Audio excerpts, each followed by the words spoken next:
좌우에 돌아보시면서요. 같이 예배하는 식구들과 인사하십시오. 이름 불러가시면서 누구 때문에 행복합니다. 3명 이상 인사할게요. 여기 때문에 행복합니다. 신이 때문에 행복합니다. 오늘 때문에 예. 우리 하늘교회 성도님들 때문에 행복합니다. 저희 때문에 행복합니다. 감사합니다. 드디어 신약까지 넘어왔습니다. 작년 6월에 시작했던 설교 시리즈였는데요. 맞습니다. 이틀 전이었네요. 요 자리에서 문양하늘고등학교 자모회가 있었습니다. 저 처음 왔을 때는 한 3, 4년 전까지만 해도 낮에 했던 것 같아요. 그죠? 중학교부터 한 3년 전부터 저녁 때 하기 시작했는데 저녁 때 하다 보니까 사람들이 많이 오시더라고요. 그리고 점점 더 많이 오시는 것 같아요. 처음에 한 6시 반 시작할 때는 많이 안 오셔서 항원장님이랑 항원장님이 비가 와서 많이 안 오나 봐 이제 이러시더니 나중에 제가 7시 반에 좀 이렇게 광고할 게 있어서 왔는데 거의 꽉 차 있더라고요. 그리고 나서 총회가 끝난 다음에 담임 선생님들과 만나는 시간이 있었는데 정말 부모님들이 꼭 대학 가시는 것처럼 이렇게 막 질문하고 대답하시는 거 제가 좀 들었습니다. 그러면서 정말 그 열정이 정말 대단하다는 생각을 좀 했어요. 근데 우리 학교뿐이 아니겠죠. 우리나라에 있는 보통 교육열이라고 하잖아요.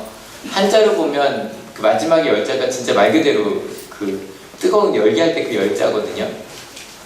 제가 하나 부탁하고 시작할게요. 하키부 친구들 저 봐주세요. 예, 저 좀 도와주세요. 예. 교육열이라고 얘기할 때 우리 학교만이 아니라 정말 우리나라에 있는 우리나라 교육열이 정말 대단하잖아요. 대단해서 미국 오바마 대통령 같은 경우도 벌써 몇 번이나 우리나라 교육을 언급할 정도로 엄청난 교육열을 보여주고 있습니다. 그래서 생각해보면 우리나라는 항상 저희 교육계에서 이야기할 때 얘기해요. 저 사람이 미국에서 공부했냐 아니면 이제 유럽에서 공부했냐에 따라 얘기하는 게 좀 달라지고요. 그리고 이제 예전에 지금 이제 가장 높은 위치에 있는 분들은 일본에서부터 공부하신 분들이에요. 근데 일본식 교육은 좀 미국식 교육을 따라간 면이 좀 있거든요. 근데 그렇게 이야기를 했었는데 오히려 솔직히 우리보다 약간 후진국이라고 할 수 있는 아프리카나 동남아에서는 우리나라에 오는 게 당연하다라고 생각을 해요. 왜냐면 우리나라처럼 도움을 받다 도움을 주는 나라가 된 나라가 우리나라밖에 없으니까. 근데 지금은 우리가 볼 때 선진국이라고 하는 나라에서도 우리나라의 교육에 대해서 많이 보려고 오고 있어요. 그렇게 교육열이 대단하다 보니까 생긴 말들이 몇 가지가 있는데 이게 말 그대로 정말 뜨거운 열기거든요. 많은 사람들이 모여서 어떻게 하면 잘할 수 있을까 정말 고민을 많이 합니다. 아마 올해 총선도 있고 대선도 있는데 선거에서도 아마 가장 중요한 이슈가 아마 이 교육에 대한 게 아닐까라는 생각을 하는데요. 이런 교육열기가 너무너무 뜨겁다 보니까 원래 대학을 상아탑이라고 불렀죠. 근데 우리나라에서는 이렇게 불러요. 우골탑이라고. 요즘에는 좀 다르게 등골 브레이커라고 제 이야기를 하는데 우골탑 할 때 이 우가 뭐죠? 소잖아요. 근데 요즘 학생들이야 그냥 한우 이야기하면 맛있겠다라고 생각하시겠지만 예전에는 소라고 하면 제일 열심히 일하는 일꾼이죠. 그러니까 어찌 보면 집에서 제일 큰 재산이자 제일 중요한 게 바로 소였어요. 그래서 저희 아버지도 초등학교 졸업하시고 가난 때문에 중학교를 못 가셨어요. 못 가셔서 이제 여쭤봤어요. 아버지 그러면 중학교 안 가시고 뭐 하셨어요? 그랬더니 그 시간에 소 먹이러 다니셨대요. 그러니까 어찌 보면 아들이 중학교 가서 공부하는 것보다 뭐가 더 중요해요? 소를 먹이는 게 더 중요했던 거예요. 왜냐면 소를 먹여야 농사를 짓고 농사를 져야 밥을 먹고 살 수 있었기 때문에. 그래서 공부보다 더 중요한 소를 먹였다라는 이야기 하시니까 요즘 개콘에서 요즘 좀 끝났지만 어떤 유행어 있었죠? 소는 누가 키워. 그걸 물은 게 다른 게 아니라 그만큼 소가 중요했던 거였어요. 그런데 나중에 그 중요한 소를 누구를 위해 팔아요? 자식을 위해 판 거예요. 그래서 나중에 만들어진 말이 바로 이 우골탑이란 말이었어요. 야, 그 중요한 소를 내가 대학 가는 걸 위해서 팔았다. 그래서 대학에 있는 이 건물들은 다 소의 뼈로 만들어진 거다라고 해서 우골탑이라고 불렀다고 합니다. 그래서 아버지도 선택하셔야만 했어요. 이제 소를 먹이면서 생각하는 거죠. 평생 이렇게 소를 먹이며 살 거냐. 근데 친구들 보니까 아버지가 제일 부러우셨던 게 뭐냐면 소를 이렇게 치고 있는데 친구들이 저 중학생 모자 있잖아요. 옛날 교복. 저걸 쓰고 다니는 게 그렇게 부러우셨대요. 야, 저거 하나만 쓸 수 있으면 정말 소원이 없겠다. 라는 마음으로 자꾸 이제 공부하고 싶다 그러니까 할아버지께서 아버지를 서당에 보내셨대요. 정말 옛날 얘기 같아. 서당이라 그러니까. 근데 서당에 가서 공부를 하는데 뭐 한자 배운다고 이게 뭐가 바뀔까? 나는 내 인생을 좀 바꾸고 싶은데. 그래서 친구들이 공부하는 표준전과, 요즘 표준전과가 있나요? 표준전과를 빌려다가 공부를 했대요.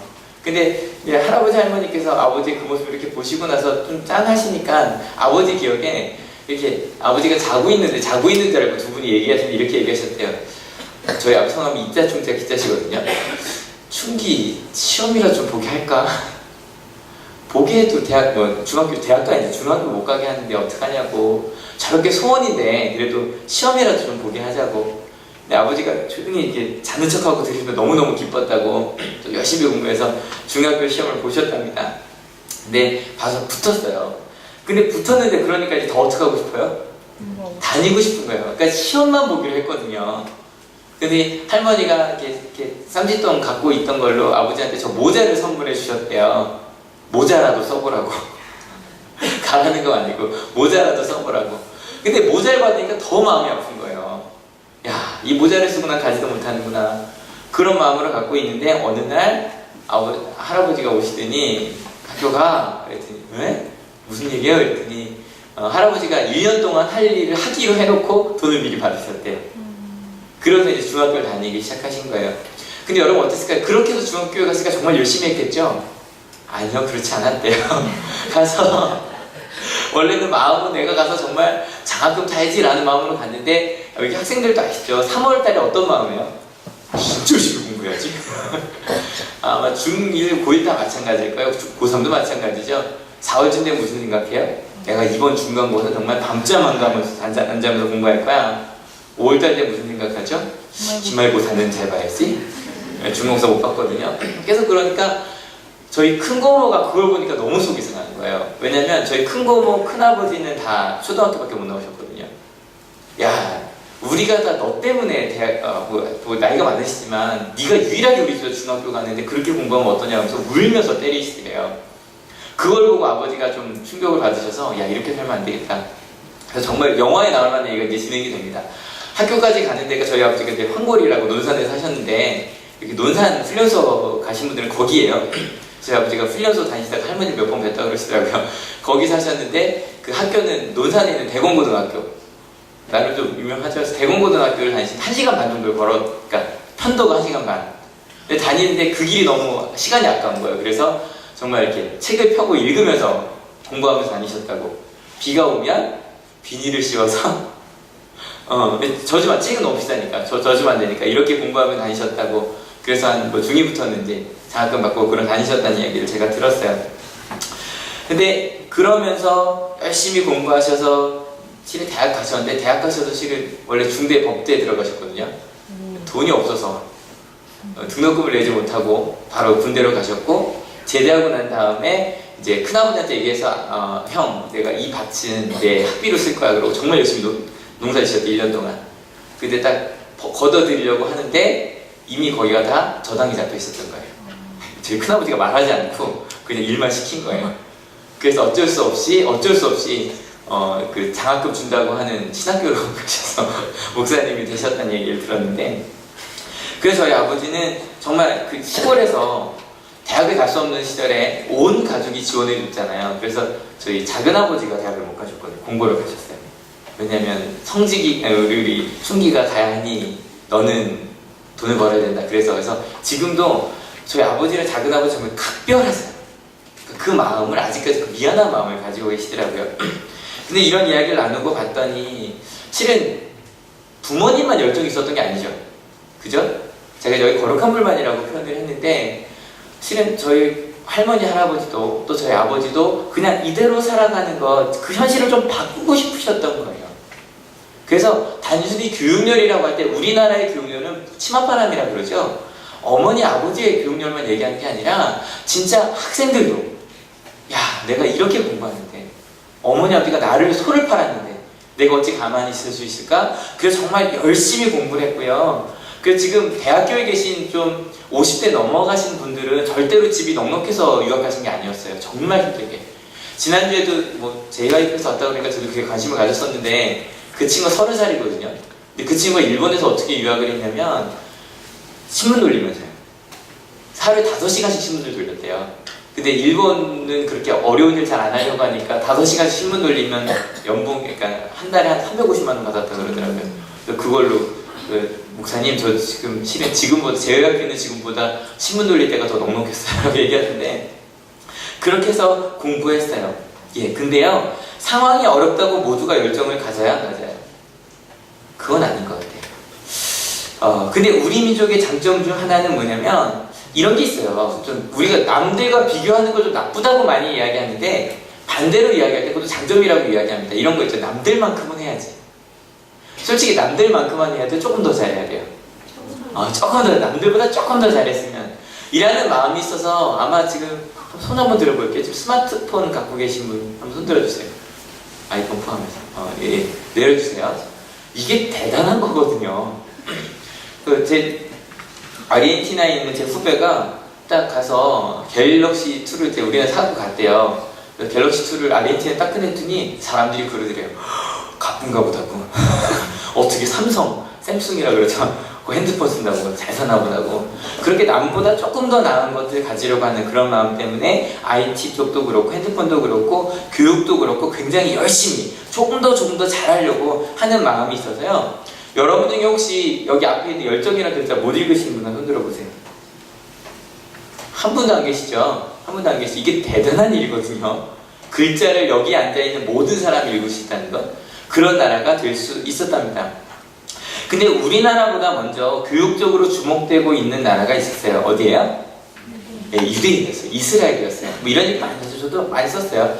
2009년 통계 보니까 그때까지 받은 노벨 수상자가 176명이래요. 그 중에 22%가 유대인이랍니다. 그러니까 뭐 그런 얘기 많이 하잖아요. 하면서 어떻게 이렇게 될 수 있었을까라고 이야기를 하는데 구약 이야기가 저희가 지금까지 35주 동안 나눴던 얘기를 잠깐 돌아가 볼게요. 근데 구약 이야기 읽다 보면 지난 시간에 이런 이야기 나눴어요. 하나님께서 마지막으로 말라기를 이야기하시면서 말라기 선지자한테 제발 나를 좀 기억해달라고. 근데 구약이 읽어봤더니 구약 얘기가 정말 그 전체가 돼요. 하나님께서 얘들아 내가 너희를 사랑해 라고 말하면 사람들이 그런가 보다 그러다가 금방 잊어버려요. 언제 하나님 찾아요? 힘들 때 하나님 저 좀 도와주세요 그러면 하나님이 정말 좀 바보 같으세요. 도와주세요. 그래 내가 너 도와줄게. 도와주고 나 오 하나님 감사합니다 다가 또 하나님 잊어버려요. 그러다 언제쯤 찾아요? 힘들 때 하나님 저 좀 도와주세요. 그럼 하나님 또 잊어버리고 또 도와주세요. 또 하나님 잊어버려요. 언제쯤 또 하나님 찾아요? 힘들 때. 그 얘기가 반복이에요. 그러다 가끔 한두 명이 얘기합니다. 얘들아 하나님을 돌아보자. 하나님께로 돌아가자. 하나님을 기억하자라고 얘기해요. 그러다 또 시간 지나면 또 잊어버려요.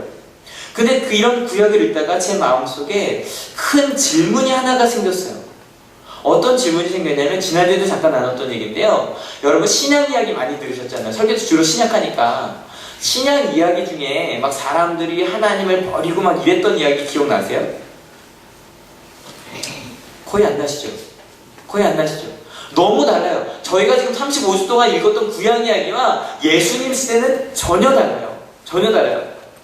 구약 시대의 모습이 꼭 저희 아버지 시대처럼 먹고 사는 문제 때문에 공부를 포기시키는 그런 시대였다면 구약 시대 내내 그러고 힘들면 갑자기 딴 신 찾고 힘들면 하나님 버리고 그런데 신약의 시대는 꼭 요즘처럼 힘들어도 교육을 시켜야 돼 라고 하는 것처럼 뭐 끊임없이 하나님의 제물을 드리고 끊임없이 힘들어도 어떻게 그 성전세를 내려고 하고 어떻게 그 율법을 지키려고 하고 끊임없이 그러고 살아갔더라는 거예요. 그게 어떻게 가능했냐는 거죠. 지난주 저희가 뭐 마카비 혁명이라는 이야기를 했었지만 그 사람들로부터 무언가가 바뀌어 있어요. 한번 같이 읽어볼게요. 준비 시작. 유대왕 헤롯 때 아비야조에 배속된 제사장으로서 사가랴고 하는 사람이 있었다. 그의 아내는 아론의 자손인데 이름은 엘리사벳이었다. 이 사람들이 누구냐면 실은 오늘 이야기의 주인공이 세례자 요한의 부모 이야기예요. 뭐 이 사람들은 제사장 자손이니까. 근데 구약시대 때 보면 제사장의 자손들도 그렇게 살지 않았거든요. 더 한번 읽어볼게요. 준비 시작. 그 두 사람은 다 하나님 앞에서 의로운 사람이어서 주님의 모든 계명과 규율을 흠잡을 데 없이 잘 지켰다. 근데 여러분 구약에서요 이 정도로 정말 흠이 없는 사람이었다라고 기록된 게 몇 명이 안 돼요. 그리고 이 정도 기록에 남을 수 있는 사람은 어떤 사람들이었냐면 왕이었어요. 선지자였어요. 근데 그냥 일개 제사장의 후손, 제사장, 그리고 그 아내한테 뭐라고 이야기하냐면 이 사람도 흠없는 사람이었다는 거예요. 뭐 이렇게 생각할 수도 있겠죠. 뭐 세례자 요한의 부모님과 좀 다르지 않았을까라고 생각할지 모르겠지만 아니요. 정말로 이때는 아직도 로마의 통치를 받고 있던 때였고요. 바벨로니아, 페르시아, 알렉산드리아 제국 때 역사 얘기 좀 다음 주에 할게요. 제가 좀 2주 동안 너무 역사 이야기만 했더니 이 이야기 또 로마 얘기 다음 주에 하기로 하고요. 하여간 그렇게 열심히 살아가고 있는 사람들이 있었어요. 그 다음도 한번 같이 읽어볼게요. 하나님 앞에서 의로운 사람이었다는 거죠. 여러분 의롭다는 말 성경에 어떤 뜻이라고 그랬죠? 기억나세요? 착한 이라는 사람이에요. 이 얘기가 나오려는 것 같아요. 하나님과 관계가 잘 형성된 사람이에요. 그게 성경에서 말할 때 의롭다고 말하는 건 뭐 의롭고 막 이렇게 뭐 정의를 싸우는 사람이 아니라 하나님과 대화가 잘 되고 하나님의 뜻을 잘 따른 사람이 의로운 사람이에요. 그래서 흠잡을 수 없이 살았던 이 사람들에 대한 이야기입니다. 신앙 이야기. 근데 신앙 이야기를 봤더니 이 두 사람 이야기처럼 정말 온 힘을 다해 율법을 지키려는 사람들의 이야기로 실은 가득해요. 여러분 저 한번 생각해 보세요. 예수님 시대에 우상 숭배했다는 이야기 들어보셨어요? 못 들어보셨죠? 산당을 세웠다는 이야기 들어보셨어요? 더 강한 로마의 신을 섬겼다는 얘기 들어보셨어요? 예수님 시대 때? 전혀 안 나와 있죠. 이건 뭐 지난주에 나눈 뭐 제우스 신앙을 강요하는 뭐 안티오코스 4세의 폭력 앞에서도 끝까지 믿음을 지켰던 사람이 있었다. 그 사람들 뭐라고 불렀다? 하시딤이라고 이야기했고 전에 재영이가 저한테 목사님 하시딤처럼 살아볼게요 라고 얘기했는데 재영아 잘 살았어? 정말 그렇게 살았던 사람들 때문에 그렇게 열정적으로 살았던 사람들 때문에 그 사람들이 바리새파가 됐고 이런 사람들 다 앞에서 율법학자라고 부르면서 이 사람 정말 율법을 지키려고 100년을 살았던 거예요. 그래서 어찌 보면 지금 우리 보면 여기 중학생들은 다 의무교육이죠, 그죠? 근데 중학교까지만 의무교육이니까 요즘엔 거의 고등학교까지 거의 의무교육이라고 얘기를 하거든요. 거의 지원이 나오기 때문에 힘든 경우는 그렇게 뭐 가난하고 우리가 볼 때 무식하다라고 이야기해도요 기본적인 종교교육을 다 받았어요. 그래서 예수님 시대에 저희가 뭐 흔히 제자들을 무식했다, 어부였다 막 이런 얘기 많이 하잖아요. 그 성경학자들이 뭐라고 이야기하냐면 그 제자들조차 심지어 베드로 그 무식의 대명사라고 말하는 베드로조차 기본적인 율법 교육을 다 받았다. 12세까지 회당에서 기본적인 교육을 다 받게 하였다는 거예요. 그렇게 열정적으로 가르쳤어요. 여러분 어찌 보면 저희가 지금까지 읽었던 35주 동안 이스라엘이 일했던 적은 단 한 번도 없었어요. 100년 동안 일했던 적은. 그런데 이상한 얘기가 그 다음에 나와요. 같이 한번 읽어볼게요. 그는 주님께서 보시기에 큰 인물이 될 것이다. 그는 포도주와 독한 술을 입에 대지 않을 것이요 어머니 뱃속에 있을 때부터 성령을 충만하게 받을 것이며 뭐 여기까지는 어찌 보면 제사장의 자녀니까 굉장히 좋은 일일 텐데 그 다음 16절 같이 읽어볼게요. 준비 시작. 이스라엘 자손 가운데서 많은 사람을 그들의 주 하나님께로 돌아오게 할 것이다. 그 세례 요한이 나중에 자라서 할 일이 있는데 바로 뭐냐면 주 하나님께로 돌아가게 한다는 거예요. 근데 여러분 이게 그냥 신약만 생각하면 그래 맞아 신약 사람들 하나님을 떠났어라고 생각할지 모르겠지만 구약부터 쭉 읽어오고 나면요 여러분 지금 예수님 시대의 이스라엘 사람들의 모습은 어때요? 지금까지 모습 중에 하나님에게서 떠난 모습이요 어찌 보면 돌아온 모습이요 돌아온 모습처럼 보여요. 근데 뭐라고 얘기하시냐면 돌아오게 하다 떠났다는 얘기예요. 그들이 누구냐면 정말 지금까지 뭐 이스라엘 역사에 한 번도 없을 정도로 열정적으로 하나님의 말씀을 지키던 사람들이라는 거예요. 여러분 도대체 이게 왜 이런 말이 나온 걸까요? 왜 분명히 열심히 말씀처럼 살았던 그 사람들이 분명히 뭐 세상 사는 걱정 때문에 눈앞에 닥친 세금에 빚에 정신없이 사느라 하나님을 잊고 사는 사람들도 있었겠죠. 근데 여러분 그럼에도 불구하고요 세례 요한과 같은 그런 위대한 랍비가 나타나면요 가난한 사람들도 그 사람을 만나러 갔어요. 율법을 듣고 싶어서 말씀을 듣고 싶어서 꼭 우리나라에 뭐 며칠을 걸어가서 말씀을 드리러 예배를 드리러 갔던 사람들처럼 예수님 시대 사람들은 아무리 가난했어도 그 말씀을 들으러 며칠을 갈 수 있는 열정 있는 사람들이었다는 거예요. 근데 지금 그 사람들한테 이야기하는 거예요. 돌아오라고요. 17절 더 읽어볼게요. 그는 또한 엘리야의 신령과 능력을 가지고 주님보다 앞서와서 부모의 마음을 자녀에게로 돌아오게 하고 거역하는 자들을 의인의 지혜의 일로 돌아서게 해서 주님을 맞이할 준비가 된 백성을 마련할 것이다. 여러분, 여기 보니까 무슨 얘기가 나오냐면 부모의 마음을 자녀에게로 돌이키겠다는 거예요. 근데 여러분, 이 이야기가 무슨 이야기일까요? 부모의 마음이 왜 자녀에게서 떠났다라고 이야기하는 걸까요? 제가 지금 어떻게 이야기를 시작했냐면 이스라엘 시대랑 지금 시대랑 비슷하다는 이야기를 시작했어요. 그죠? 지금 우리나라처럼 정말 교육에 대한 열정이 대단한, 말씀에 대한 열정이 대단한 사람들이라고 이야기를 했어요. 근데 만약에 이렇게 얘기한다고 합시다. 지금 우리 여기 부모님들 많으신데 부모님들한테 이야기하는 거예요. 부모의 마음이 자녀에게서 떠났다라고 말하면 좀 섭섭하지 않으세요? 목사님, 그때랑은 좀 다르겠죠. 왜냐면 지금 저희가 얼마나 열심히 아이들을 교육시키고 있는데요. 여러분의 마음이 어디 있는지 어떻게 확인할 수 있으세요? 확인할 수 있는지 아세요? 돈 어디에 많이 쓰는지 확인해 보시면 대충 가요. 예수님도 그러잖아요. 너희의 재물이 있는 곳에 너희 마음이 있다고. 여러분이 쓰는 돈 중에 몇 프로를 어디다 쓰시는지 한번 생각해 보시면 뭐 주거비 많이 나오겠죠? 먹고 사는 거. 거기 우리의 마음이 어디가 있는지가 나오거든요. 우리나라 사람들이요, 작년 교육비 지출이요, 총 수입의 13%였대요. 대단한 거예요. 근데 이게 기록으로 잡히는 것만 13%니까 실제로는 훨씬 더 많을 거예요. 그렇게 엄청난 걸 교육에 쓰고 있어요. 부모님들이 열심히 밤새워가면서 일한 돈을 다 아이들에게 쓰고 있어요. 지금 유대인들도 그랬어요. 그들이 할 수 있는 최선을 다해 교육하고 로마 치하에서도 하나님께서 다스리는 이스라엘이라고 하는 틀을 유지하기 위해 정말 열심히 살았어요. 근데 지금 하나님께서 이야기하시는 거예요. 너희의 마음이 떠났다는 거예요.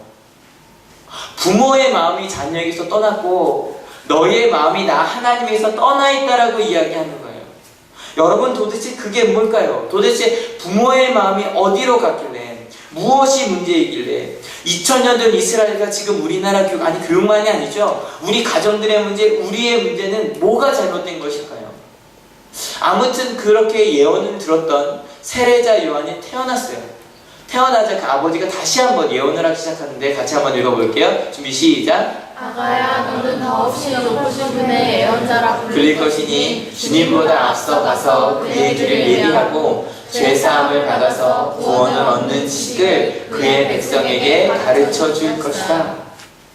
세례 요한이 앞으로 해야 할 일을 이야기했는데요. 실은 이 가운데 지금까지 우리가 물었던 대답이 담겨져 있어요. 2000년 전 이스라엘의 문제, 그리고 지금 우리의 문제는 뭘까? 일단 76절 같은 경우야 그냥 그 세례 요한에 대한 일반적인 예언이라고 보고요. 바로 77절에 나오는데 지금 하얗게 돼 있는 부분 한번 같이 읽어볼게요. 준비 시작. 죄사함을 받아서 구원을 얻는 지식.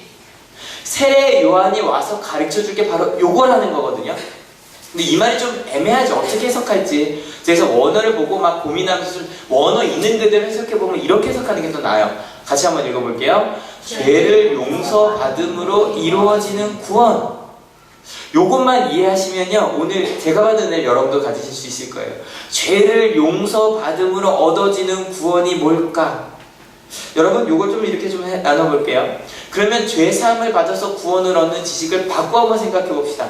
죄의 사함이 아니라 죄를 용서함이 아니라면 반대말로 하면 뭐가 좋을까요? 반대말로 한다면 죄를 사함이 아니면 용서받는 거 말고 어떤 말이 있을까요?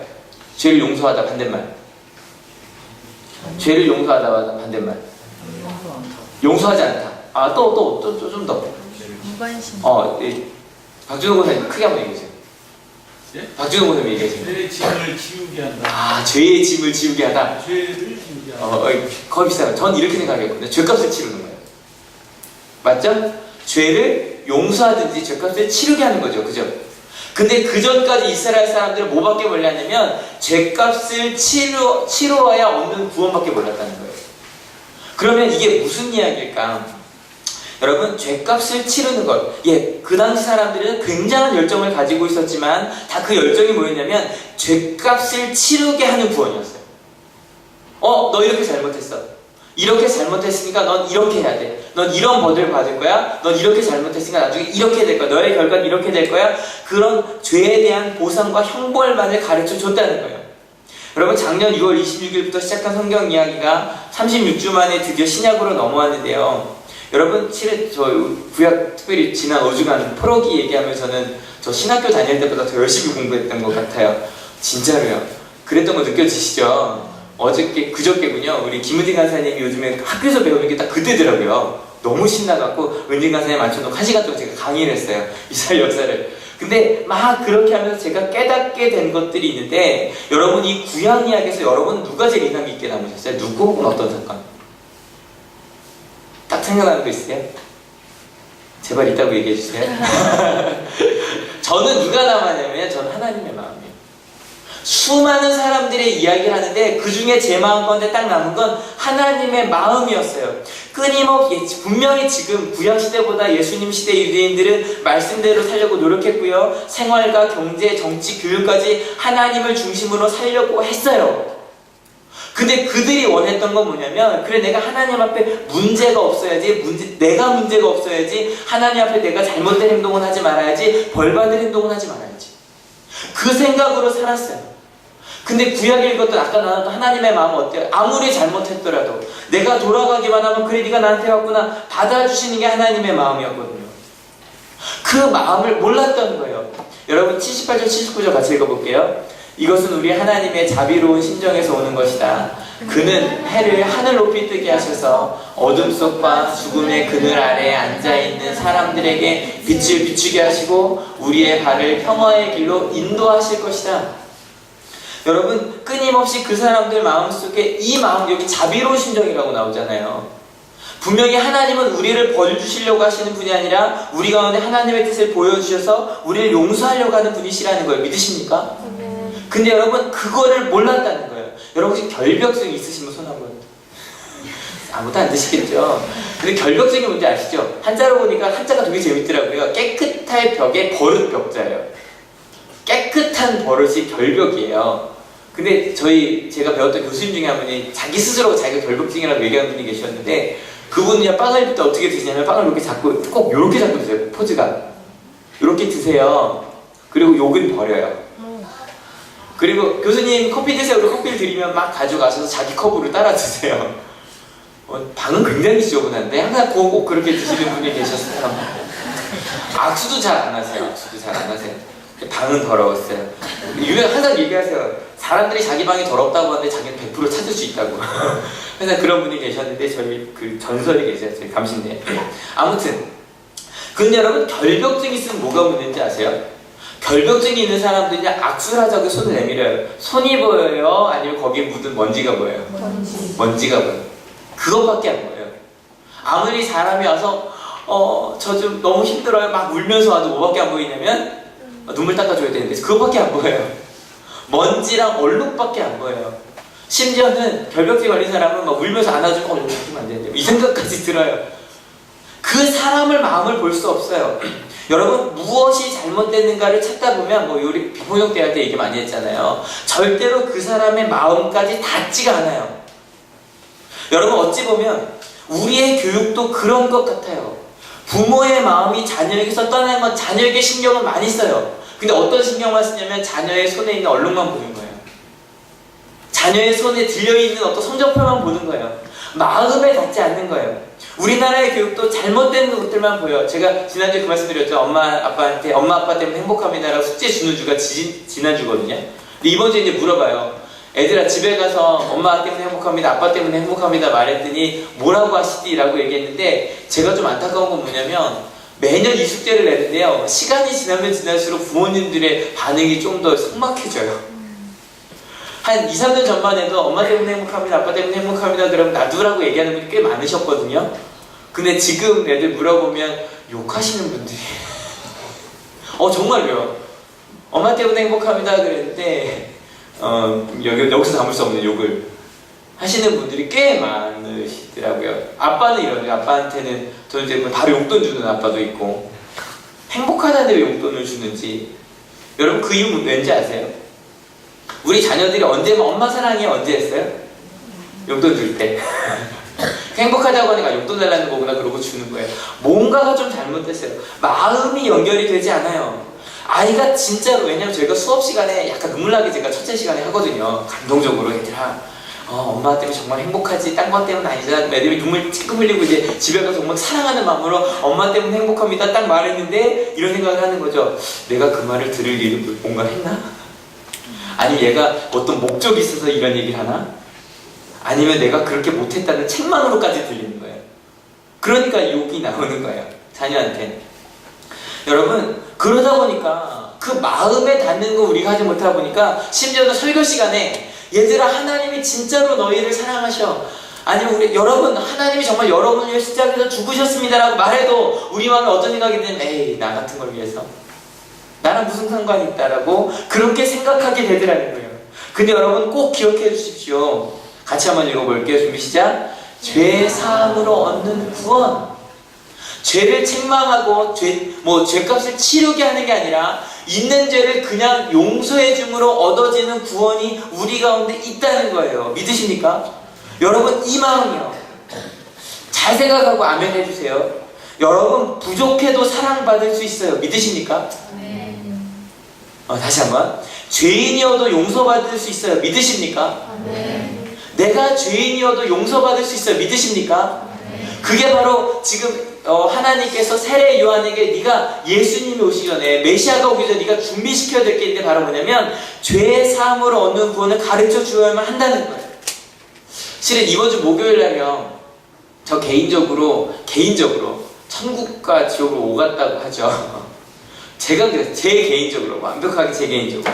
무슨 얘기였냐면 이번 주 목요일 날 1교시는 고등학교 예배, 7교시는 중학교 예배가 있었어요. 근데 정말 열심히 준비했어요. 왜냐면 저희 이 승리관 대강당에서 드리는 마지막 예배였거든요. 이제 새로 강당 지을 때까지 양쪽 다 들어가니까 마지막 예배였어요. 그래서 처음 예배이기도 하고 마지막 예배이기도 하고 해서 정말 열심히 지난주부터 오디션 보고요. 그리고 이제 뽑아갖고 걔네들 갖고 연습시키는데 중학교는 9시 전에 그 7시 전에도 연습시키고 점심시간에도 연습시키고 고등학교도 점심시간에 연습시켜서 하루에 3시간씩 연습을 했어요.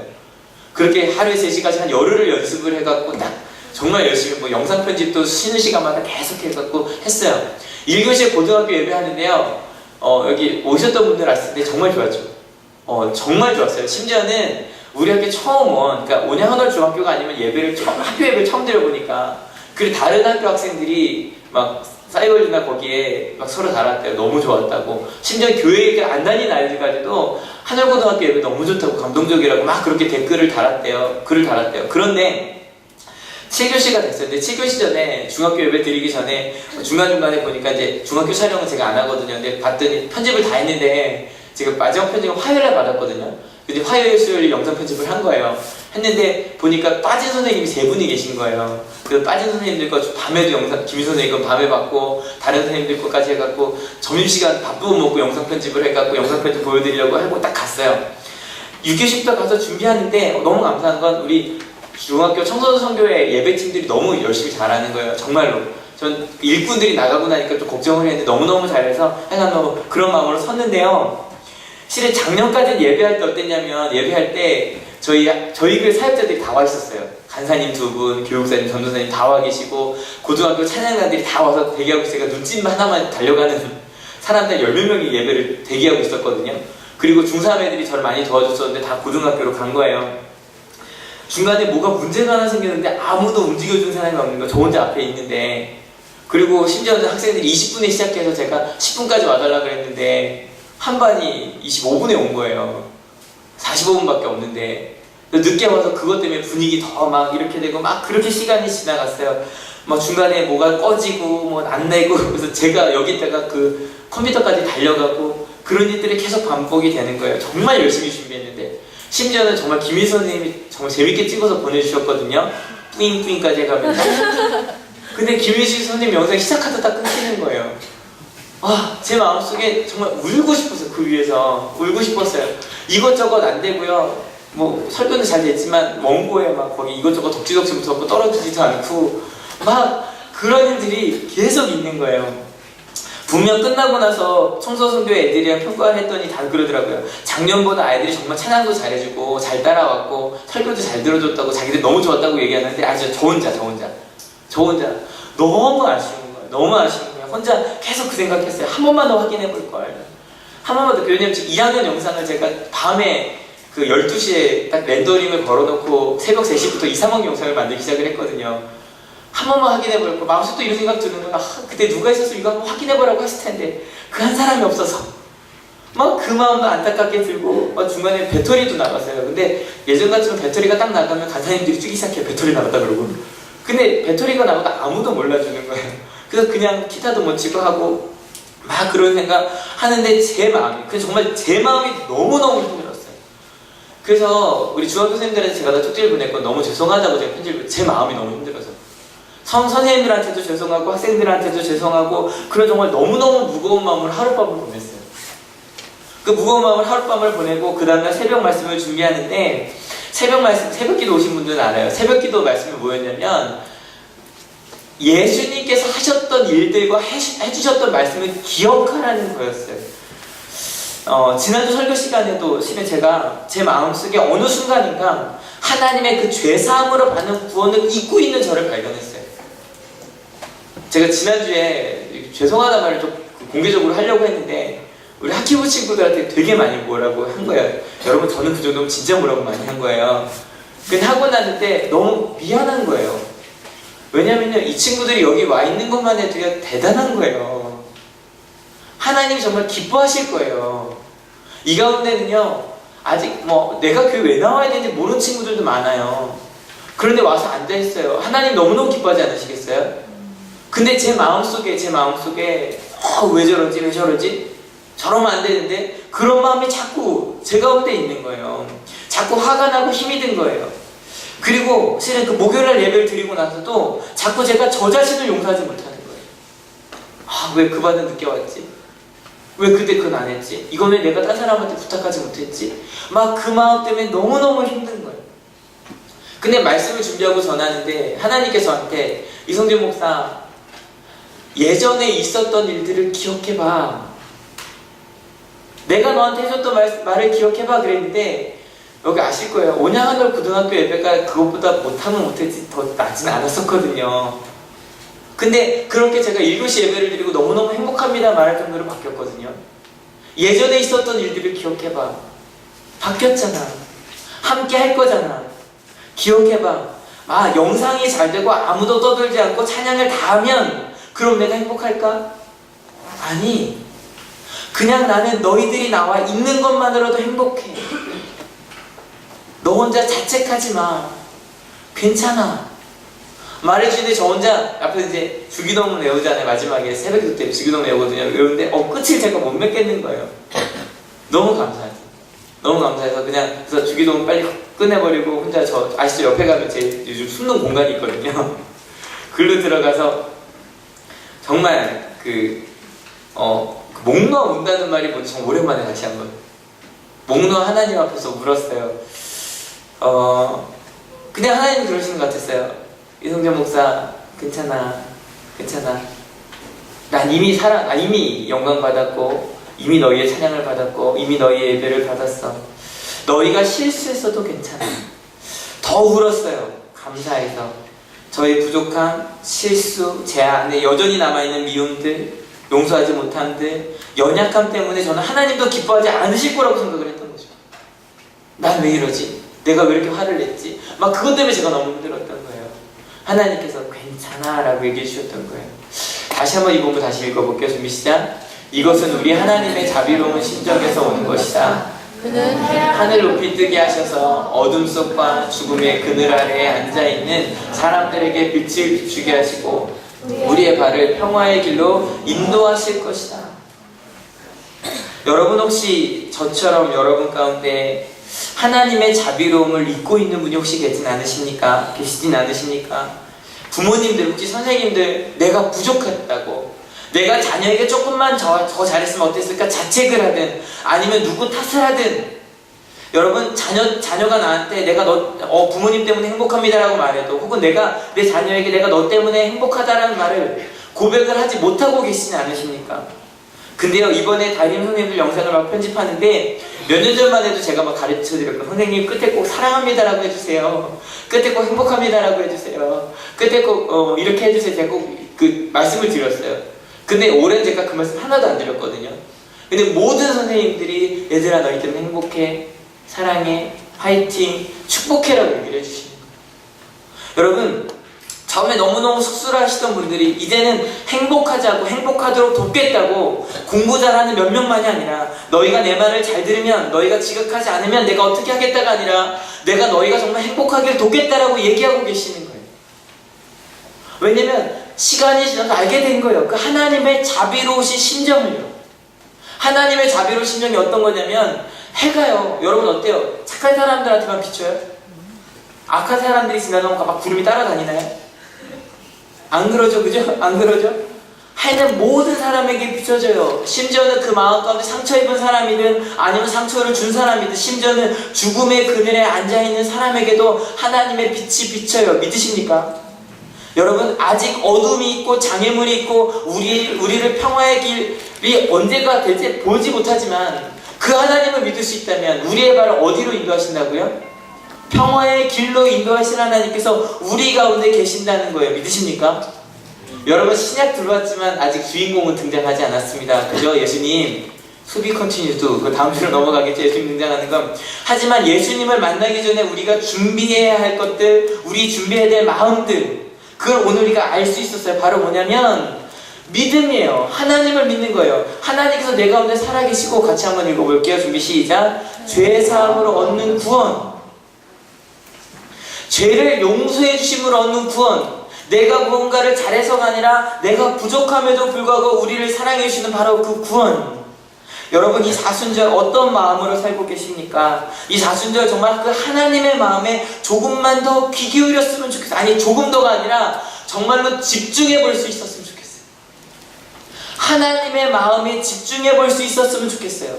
지금 우리에게 정말로 필요한 건, 여러분, 자녀를 위해 소를 잡았던 그 소가 아니라 아버지의 마음이에요. 여러분, 부모님을 위해 최선을 다했던 자녀의 마음이에요. 대학을 보내기 위한 돈, 부모님을 기쁘게 한다고 생각하는 성적이 아니에요. 근데 여러분, 끊임없이 세상의 소리에 귀 기울이면 예배를 드리고도 자기 자신의 실수만 생각했던 저처럼 끊임없이 자책하며 살아갈 수밖에 없어요. 다시 한번 읽어볼게요. 준비 시작. 죄 사함으로 얻는 구원. 여러분, 우리의 구원은 우리가 죄값을 치르는 것이 아니라 하나님의 용서를 통해 얻어지는 구원입니다. 믿으십니까? 그 마음으로 여러분 자신을 사랑하고 바라보게 되실 수 있기를 축원합니다. 그리고 나서 그 구원을 받았으니 내 옆에 있는 사람들도, 옆에 있는 사람 손을 한번 지그시 한번 잡아줘 보세요. 옆에 있는 사람 손을 지그시 잡으시고 이렇게 이야기해 주세요. 하나님이 널 사랑하셔. 하나님이 너를 사랑하시는 정말이야. 믿으십니까? 여러분, 그 마음으로 이번 한 주를 좀 살아볼 수 있었으면 좋겠어요. 여러분, 죄사함으로 받는 구원, 부족함에도 불구하고 우린 사랑받을 수 있습니다. 믿으십니까? 연약함에도 불구하고 우린 강해질 수 있습니다. 믿으십니까? 여러분, 우리가 실수했음에도 불구하고 우린 사랑받을 수 있습니다. 믿으십니까? 이걸 알려면 여러분, 세상이 아니라 하나님께 집중하셔야 합니다. 그 하나님 아버지의 마음을 같이 찬양하려고 하는데요. 가사 한번 같이 읽어볼게요. 준비 시작. 아바 아버지, 아바 아버지, 나를 안으시고 바라보시는 아바 아버지. 여러분이 안으시고 바라보시는 하면 어떤 모습이 생각나세요? 이 모습 아니에요? 그죠? 아기를. 왜냐면 안고 바라보시는 건 갓난아기거든요. 여러분을 그렇게 안고 바라보고 계시는 분이 하나님이시라는 걸 믿으십니까? 그럼 더 읽어볼게요. 아바 아버지, 아바 아버지, 나를 도우시고 힘주시는 아버지. 더 읽을게요. 주는 내 마음을 고치시고 볼 수 없는 상처 만드시니. 여러분, 우리 가운데 어떤 상처가 있고 우리 가운데 표현하지 못한 것이 있어도 하나님은 여러분을 아십니다. 믿으십니까? 마지막, 나를 아시고 나를 이해하시네. 내 영혼 새롭게 세우시네. 이 시간 여러분과 나누고 싶었던 건 딱 한마디였어요. 바로 뭐냐면, 죄를 구원하시는, 죄의 용서를 통해 구원하시는 하나님의 구원이에요. 그 구원의 마음, 내 마음 가운데 품으시고, 하나님, 저를 사랑하여 주셔서 감사합니다. 그리고 이제 내가 그 하나님의 마음을 내 마음 가운데 품고 내 주변에 있는 사람들도, 내 가족들도, 내가 미워했던 사람들도 받아주겠습니다. 사랑하겠습니다. 그렇게 갈 수 있는 저희가 될 수 있었으면 좋겠습니다. 아버지의 마음을 같이 찬양합시다. 아바 아버지,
아시는 분은 눈을 감으셨으면 좋겠고요.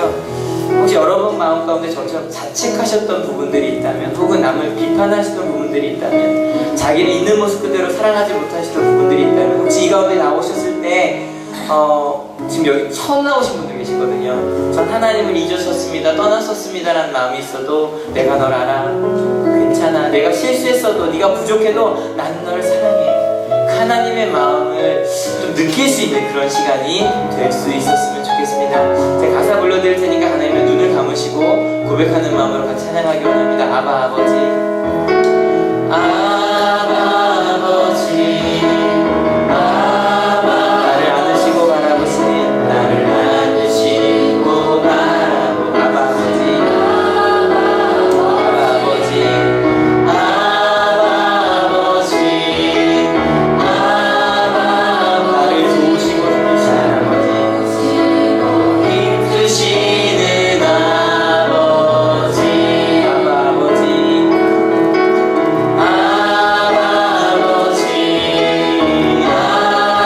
나를 안으시고 바라보시는 아바 아버지, 아바 아버지, 나를 도우시고 힘드시는 아버지, 힘드시는 아버지, 주는 내 맘을 고치시고, 주는 내 맘을 고치시고, 볼 수 없는 상처 만지시네, 볼 수 없는 상처 만지시네, 나를 아시고 나를 이해하시네, 나를 아시고 나를 이해하시네, 내 영혼 새롭게 세우시네, 새롭게 세우시네, 주는 내 맘을 고치시고, 주는 내 맘을 고치시고, 볼 수 없는 상처 만지시네, 나를 아시고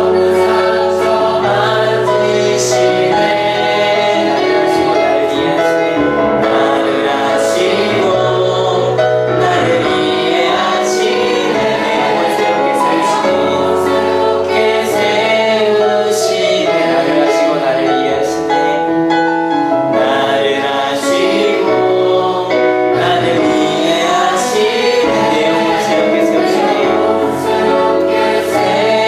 세우시네.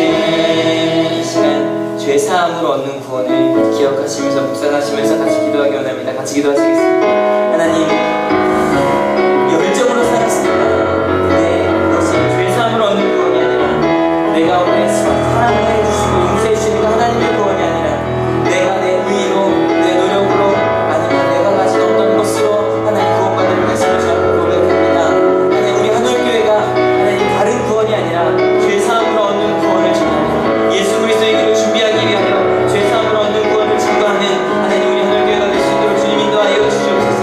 하나님, 이 가운데 하나님의 우리를 사랑한다는 말씀을 드려도 받아들이지 못하는 일이 있습니다.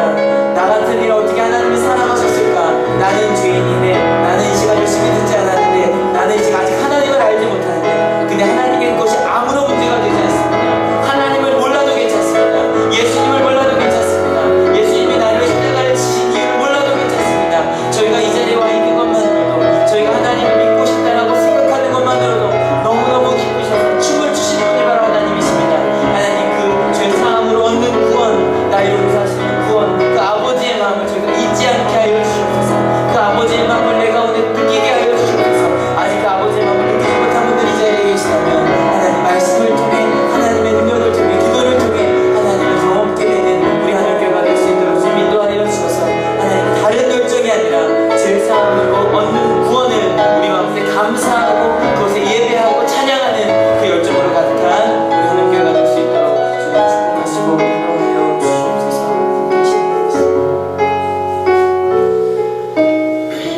하나님, 어느 순간인가 제 마음 가운데, 우리 마음 가운데 하나님께 사랑을 받을 사람과 받지 못할 사람을 나누어 놓고 있었습니다. 내가 받았던 용서는 다 잊어버리고 내 마음 가운데 율법주의자가 들어와서 죄사함이 아니라 죄값을 치루어야만 한다고 말하는 그 말에 귀 기울이고 있었습니다. 하나님, 죄값을 치루어서 얻는 구원이 아니라 예수님께서 우리에게 선포하신 구원은 죄사함으로 얻는 구원입니다. 그것이 바로 아버지의 마음입니다. 아니 혹시 이 가운데 아직 하나님을 만나지 못한 분들이 계시다면 아마 이런 마음이실 겁니다. 난 하나님을 모르는데, 난 예수님을 모르는데, 난 아직 예수님의 십자가의 의미도 모르는데, 하나님께는 어떠한 문제도 되지 않습니다. 우리가 하나님을 모른다고 하여도, 예수님의 이름을 아직은 잘 모른다고 하여도, 저희가 이 자리에 나와 있는 것만으로도, 하나님을 만나고 싶다는 그 작은 소원 하나만으로도 춤을 추시는 분이 바로 하나님이십니다. 하나님, 그 하나님의 마음을 알게 하시니 감사합니다. 나를 사랑하시는 그 하나님의 마음, 내가 어떠한 죄를 지어도 내가 널 사랑한다고, 나를 기억만 해달라고, 나를 보기만 하여달라고 말씀하시는 그 하나님의 마음을 우리가 이제 품게 하여 주시옵소서. 그리고 하나님, 이제 내가 내 옆에 있는 사람들을 바라볼 때도 죄의 사함으로 얻는 구원, 그 구원을 선포하게 하여 주시옵소서.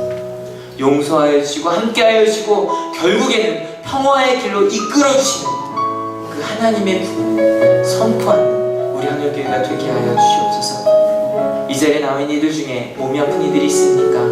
마음이 아픈 이들이 있습니까?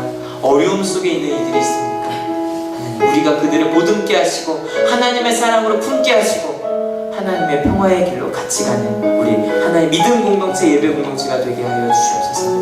하나님, 저희가 이곳에 올 때 그저 오지 아니하고 귀한 예물들을 가져고 왔습니다. 이 예물들 가운데 담겨져 있는 그 귀한 하나님의 비밀들, 그 마음에는 소원들 주님 아시죠? 하나님, 들어주시고 이루어주시고 함께하여 주시옵소서. 감사합니다. 예수 그리스도의 이름으로 기도했습니다. 아멘. 하나님께 감사의 박수 같이